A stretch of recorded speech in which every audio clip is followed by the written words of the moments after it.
Hi guys, welcome to Sambris TV and it's your show. The bold question is the political chemical and I'm your host, Engineer Canistas, alongside my learned friend Mr. Lincoln. Mr. Lincoln, guys, first welcome Mr. Lincoln in the house.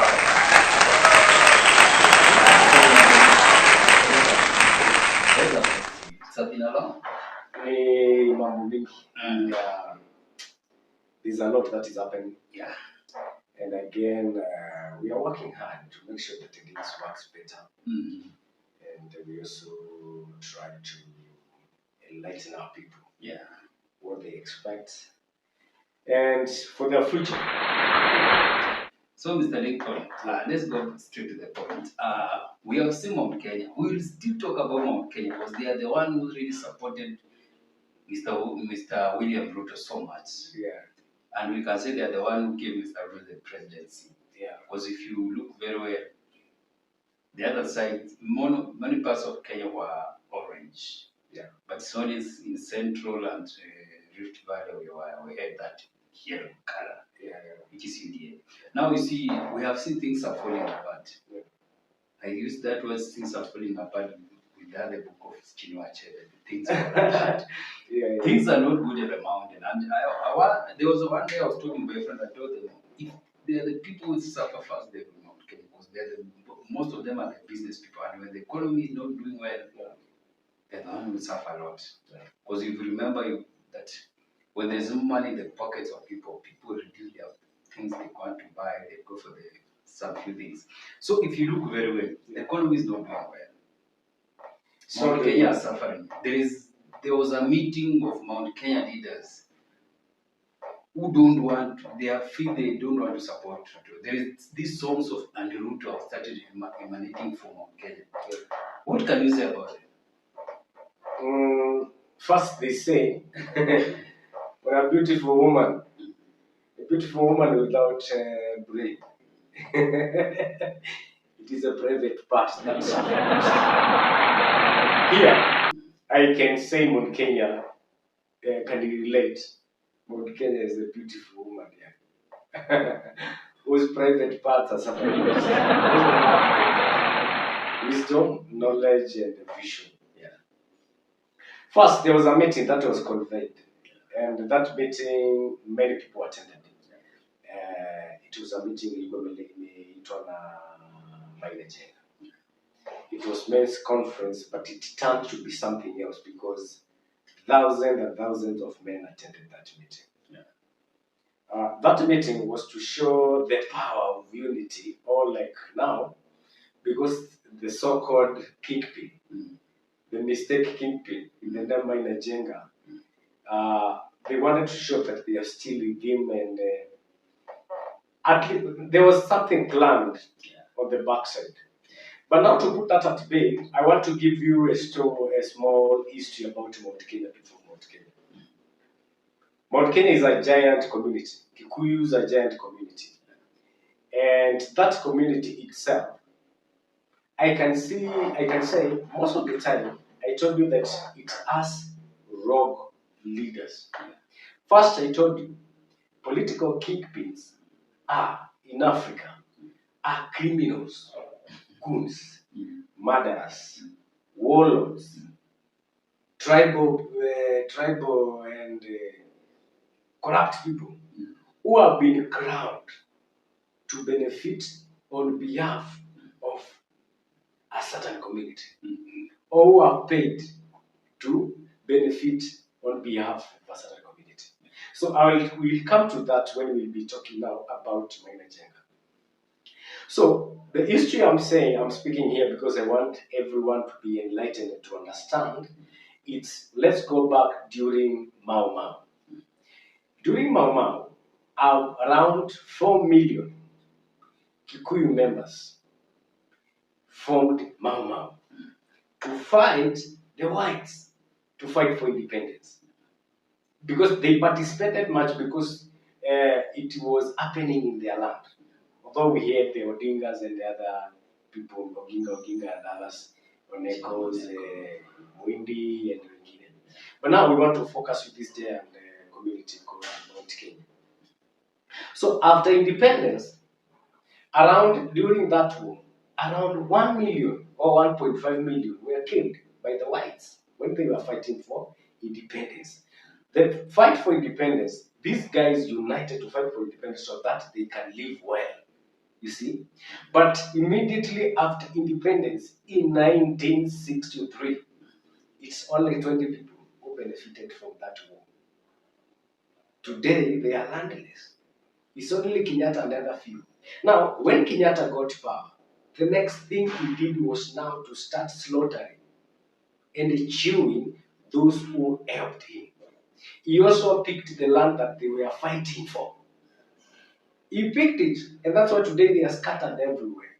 They are landless. In fact, the community that is landless today in Kenya is from Mount Kenya. But they are lands. What does that show you? They are leaders. They have leaders. They always unite to do something, but the end result is always negative on their side. When Kenyatta died in 1978, in 1978, I think, yeah, the same guys sat down and said, we should be now the lead again. We should proceed because Kenyatta is dead. Yeah. And among themselves, the leaders who sat down on behalf of that giant community said Moi was better because they are able to pick for Moi. And they again stayed away from the government for 24 years. What does that tell you? They have leaders. Every time they unite, their leaders are there to make bad decisions on their behalf. Now, let's just make this history short. We go to 2007. 2007, I was alive, I was young. 2007, it is when there was tribal clashes because Raila Odinga won the election. But one political keeping with the description that I've given you, criminality, warlord, corruption, and then and etc. The political keeping who was that time was Mwai Kibaki. What did Mwai Kibaki did? When Raila won, Kibaki organized and stole the election for Raila. How many people died? It is the people of Mount Kenya that died. They were burned in churches. They were thrown out of they were chased away. They became refugees on behalf of one man called Mwai Kibaki, who was their political king. Remember in 2007, they had again united, done the same thing. The Mau did. United to win the election. But now, a man who was their leader, will be surrounded by some few leaders. They knew if like Kibaki ataiba uchaguzi wa Raila, kutakuwa na clashes, kutakuwa na vita, inji itawaka. But in their own wisdom and knowledge, they allowed Kibaki to do that. Consequences, they shed blood. Ile blood ilimwagika mingi sana ya watu wa Mount Kenya, ikimwagika on behalf of their person. So, my question is, how many benefited from that war? In fact, they did not benefit. They endured a lot of losses, even up to today. Their families who do not know where are their people. Back to that, in 2013 now, they also united again. And they said now, we are uniting and we are trying to bring our people together because we have been making mistakes. Now, let's make sure that the warlords are not taken to the Hague. Who are the warlords? One was William Ruto. The other one was the kingpin now, Uhuru Kenyatta. Because Uhuru Kenyatta participated, because when Kwaizi Makeza Hague, he was among, alikuwa anasemekana he financed some group of boys wenye walienda kupigana huko na pia walikatakata watu. Naye pia mwingine naye ni William Samoei Ruto ndiye alikuwa kingpin wapi? Wa Rift Valley. Na yeye huko kwake alisema this nonsense must stop. So now we can say with respect, these were two warlords. Uhuru Kenyatta, a warlord, and who else? Ruto. But now For Uhuru Kenyatta, he was not the warlord, the real, but he was sacrificed by his people to die for Kibaki. Because it's Kibaki who did the message. On the other side, Ruto was being sacrificed. Because remember, the people were in the government. Kibaki ndiye alikuwa president. But now, after these people of Mount Kenya, wamepigwa, wameumizwa, wameuliwa, wamekuwa displaced, their kingpin, who was Kibaki, akawa traitor. He became traitor. He went for handshake. So the government was off. So what they were fighting for, to benefit, they did not, because it was 50-50. And it happened that at that time, Prime Minister Raila Odinga was very powerful than Kibaki. I'm giving you a real history about this giant community. When they are united, watu wanaanza kushiva. They unite to wanakutananga kwa misingi ya kikabila na wao wenyewe ndio hujiuliza. I don't know nani atawaambia. From now nimekwambia 2013. Wakasema wasiende. From 2015 they started complaining the people of Mount Kenya saying we elected Uhuru to help us and it's like he's not helping us. So now they also united again and Uhuru told them mimi ni sababu ya kesi. Kesi ya kutoka hapa kwenda kesi na kurudi. Ndio maana sijaperform. Na ndio maana sijawasaidia. Confirm me again. They also united again in 2017 and said now we should make Uhuru and Ruto president so that now they can deliver. Immediately in 2018, Uhuru, their kingpin, akawa trade tena, akawa betray. He went for handshake with Raila. Raila akaingia kwa bedroom. Watu waje kidogo. Watu wa Uhuru ile expectation walikuwa na expect wakakaa kando. And then again they also united again to criticize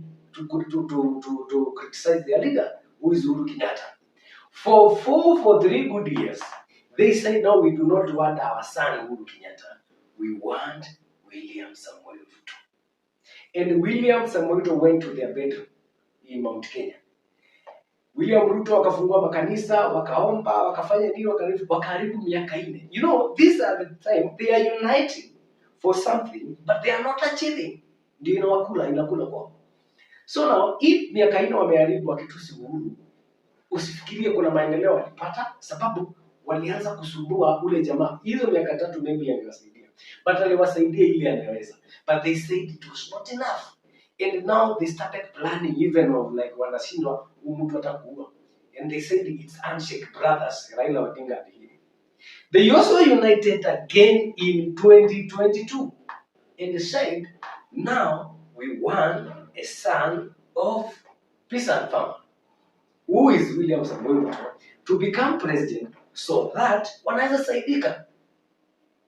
And wakampigia kura block akaingia. Na wakamsaidia kwa njia zote zenye walimsaidia akaingia kwa president.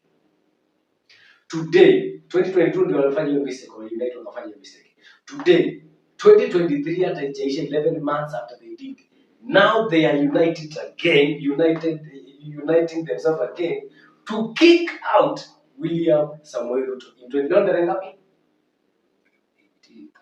Leo tarehe 19th mwezi wa ngapi? Mwezi wa 10 2023.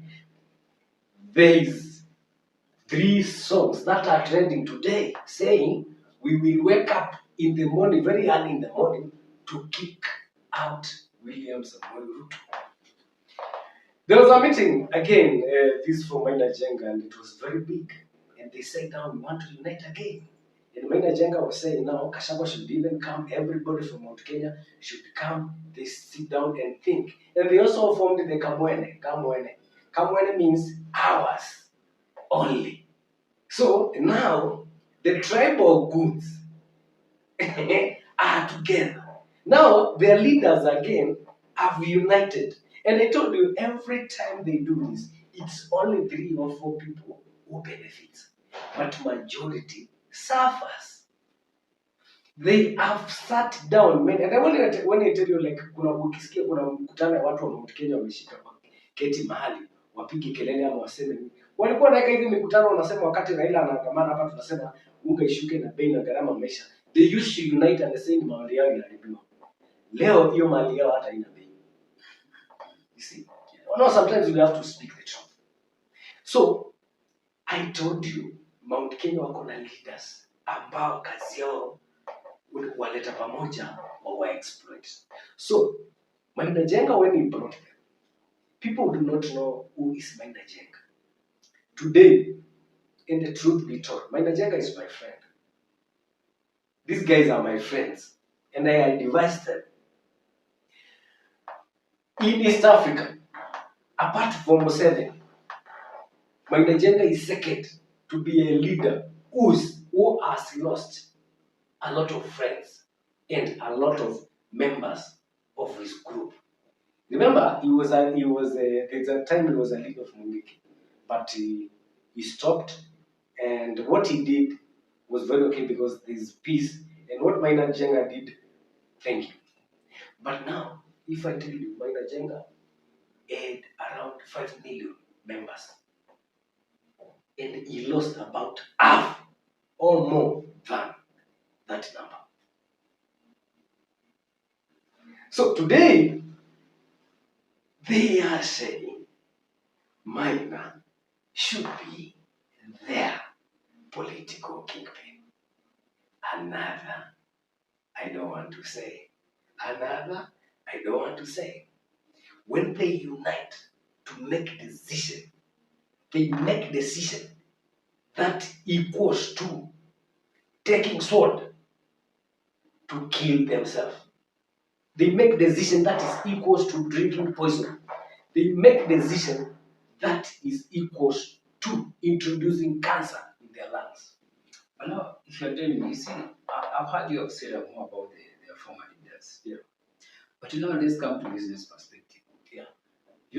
As much as these leaders may gain, but when there is just a good room of conducive room that people can do their business, the economy is not doing so bad the way it is doing now. Yeah. At least somebody anaweza kurudi na some money in kwa biashara yake. Yeah. Economy nini vitu haziongezwe zinaongeza kama size.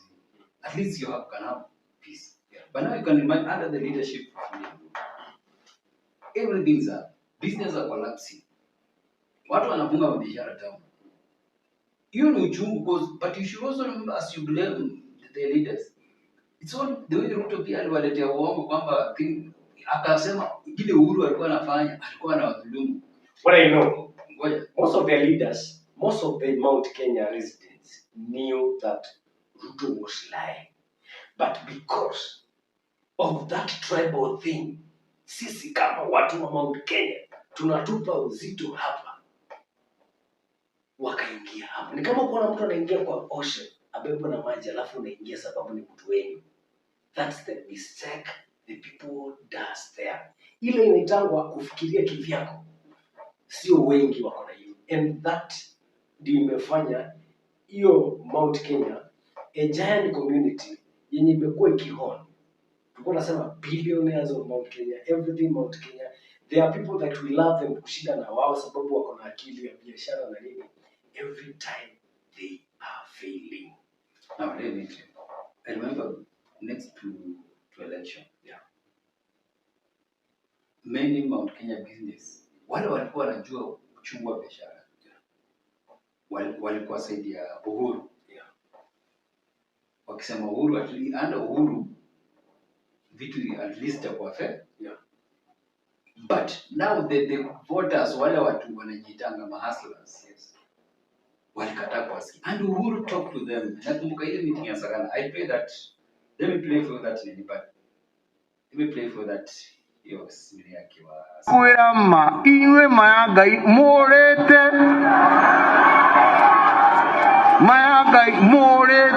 na okay. So Uhuru aliwaona. Yeah. And Uhuru ni Ruto. Yeah. Na Uhuru aliwaambia iwe nyinyi mtakuja nikumbuka. Wacheki. Yes. But now the voters wale watu walidanganya wale wa chini wakikuwa 500 1000.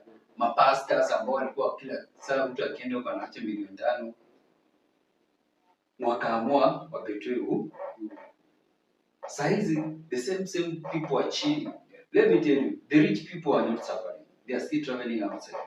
Wale watu wanaongea na wale watu wa chini. Yes, kwa sababu like ikitoka, but they are the one ndio walichukua Ruto wakampigia kura wakiimba kwamba yes, hiyo ndio yenye imekuwa ikitrending kwa naimba hotel. I get the point. So kitoka kwa producer, kitu kitoka kwa producer. Kwa farm. Anauzana na faida yake, anaweka faida kwa. Then inachukuliwa na mwenye wholesale. Wholesale anaenda inunua na anakuja kuleta kuuza na wholesale. Yeye anajilipa. Anaangalia transport na kila kitu anajilipa na kwa sawa. So inaenda kwa retailer. Retailer na yeye anaangalia kuendea transport everything, yeye anajikatia faida yake. So the last person mwenye ndiye ule ni consumer na ndio majority wa Kenya wengi ndio consumer, yeye ndio ulipa hii chain yote. So yeye ndio ulipa hii chain yote mpaka taxes zote. So unapatanga the producer na wale wengine wako sawa. Maybe biashara yao iafektiwe through pure transport system na vitu zingine. Now, when we say this is the giant community, inamaanisha they lead in everything. It's only few who will be producers, but it's the majority who will be consumers. So that's what unaona saizi kuna kilio iko pale. But now the unity they are doing, Gachagua called them, that's the deputy president. Gachagua now, who claims not to be the leader there, he called them to make another mistake. He told them, let's continue to school my wheelbarrow. Because sababu he is the deputy president and he's earning and he has secured everything, he is okay when his people are suffering. So every time he is telling them, let's continue with this. There was this meeting for Mutahi Kagwe. They can see that Gachagua has been sidelined. And remember, there's a time Ruto said that yes, them as his community has a problem with these people. And you can see, you can ask yourself, kwa nini after hii serikali kuingia bei ya majani ilianguka? After hii serikali kuingia kwa nini bei ya kahawa ilianguka? After hii serikali kwa nini hata kampuni za maziwa zilifungwa? Gachagua atasema Uhuru anataka kudominate biashara za maziwa. So Uhuru ameajiri watu wa Mount Kenya wengi sana, ameprovide employment kwa wao wengi sana kwa hizo kampuni. But now Gachagua anafunga hizo kampuni. Akifunga anasahau, anafunga kazi, anahotia. Baada ndio wale anaweka njaa kwa wale watu wake. You see, there is wisdom here and knowledge hapa. Kuna vitu hazipelekani. Wakati wameenda kwa Royal Media ya SK Mashari, wanasema wanataka kufunga Royal Media. Sababu it is speaking the truth. Wale watu wameajiriwa kwa hizi Royal Media wengi wamesaidika, wengi sana ni watu wa Mount Kenya. But Gachagua is willing to close that business and he is not opening another. Gachagua is willing, wale watu watakama kulikuwa na brokership ya watu wa Mount Kenya kwa kahawa. Walikuwa wananunuliwa kahawa yao, inaenda inauzwa na wanapata pesa. However much little it was. Hata kama ilikuwa wanafaa kupewa 100 na wanapewa 80, that was profit to them. Today amesimamisha hao brokers na hajawaletea soko. Kilo moja ya kahawa ni 20 bob, mpaka wanangoa kahawa. Hasara nyingine. So now when I told you that political kingpins, you need to understand from the first statement that I told you, description of a political kingpin. So it's upon the leaders to look at the people. Wanaangalia, is the political kingpin anaenda na ile description Lincoln alitupatia?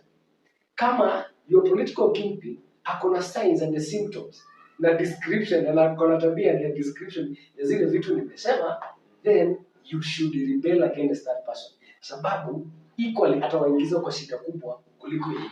For as long as anakuwa, I told you, political kingpins are there to benefit on behalf of the community. They are people of their community. They must make the people of their community die for them.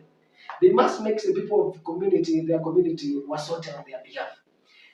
Now, Mount Kenya people, majority of them started started supporting Ruto when they were thousandonaires. By the time Ruto is going out, they will be shillingonaires. You see, they will have come from a class of 1,200 shillings by the time. So he will have picked. What does that mean? He will have picked 900 shillings from each. By what you call per capita income. Atakuwa amewanyang'anya. So walimsupport wakiwa thousandonaires wakitaka kuwa millionaires ama hundredonaires. By the time he's gone out, hata wengine watakuwa inaitwaje koinonea ama diduronea. We need to, so when you fail to balance this, then you sink. Now, again, there's also another problem that is even going to Western. I think you come from Western. If I know you were born town, but maybe you have roots from there. There were some companies that the president was saying that he will open in Western. Bro, that is another saga. And I want you to get me very well. You cannot tell us that you are going to open kiwanda ya sukari to revive a sugar company. And before you revive that sugar company, you order thousands and millions of tons of sugar in the country. What does that mean? By the time that company starts running, they will not be able to sell their products because the market is flooded with the same product being sold at a cheaper. When you tell us that we should go and farm, you tell the country we have given you fertilizers and things, and then you order thousands and a million tons of GMO here. It means the market is flooded with cheaper maize. So however much they will go produce that maize and they will not be able to sell. For example, today, a kilogram of maize is 70 shillings. 1 kg. That means one gunia, one sack of maize is retailing at around 7,000. See, who is willing to sell? And now the GMO is retailing at around half price of that. So people will go for quantity, will not go for quality. And that's the differences people do not know.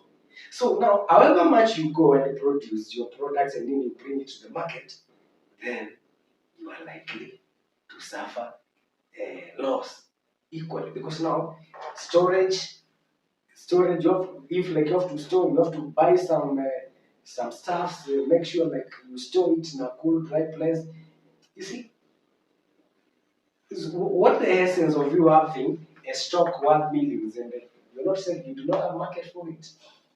This problem, man. This problem. When you tell us now, we should not take the local brew because we say we should promote our country. And then you order beers, expensive, from other countries. You import, you bring them here. Because kulewa ni kulewa. Then itamaanisha our local market umeimaliza.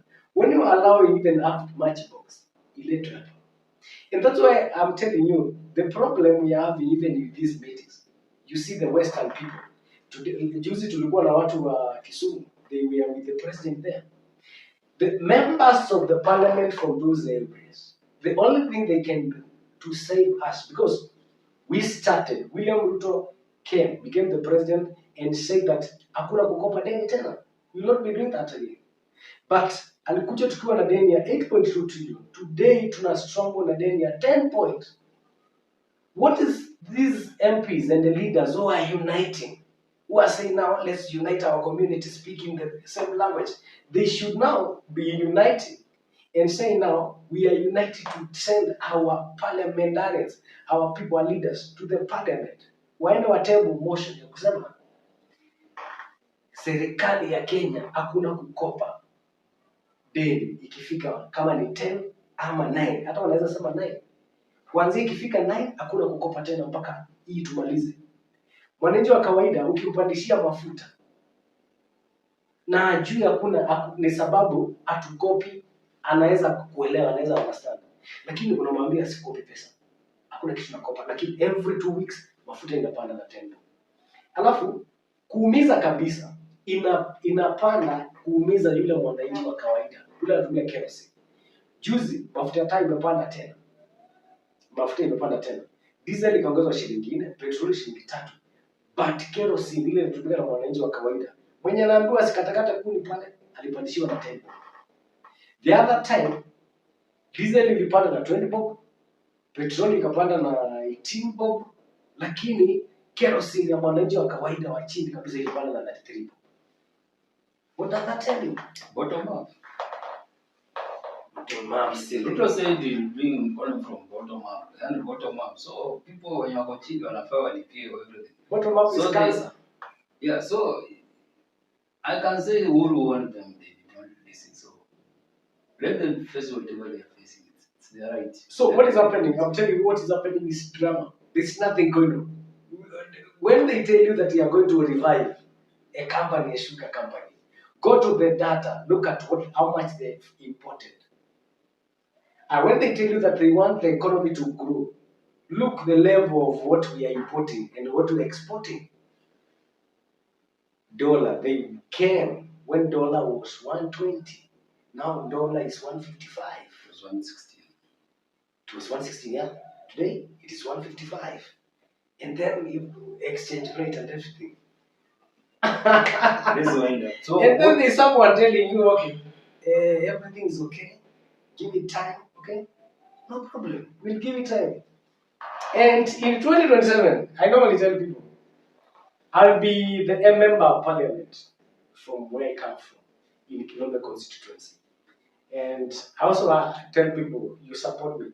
Support this little legal brain, because when I go to that parliament, at least make sure to make a sheria. Kuna vitu mingi sana nitapush to make sure like hata kama hazitaingiana, then itakiwa mpaka ingie kwa media watu wajue this is the kind of direction we need to go. You know?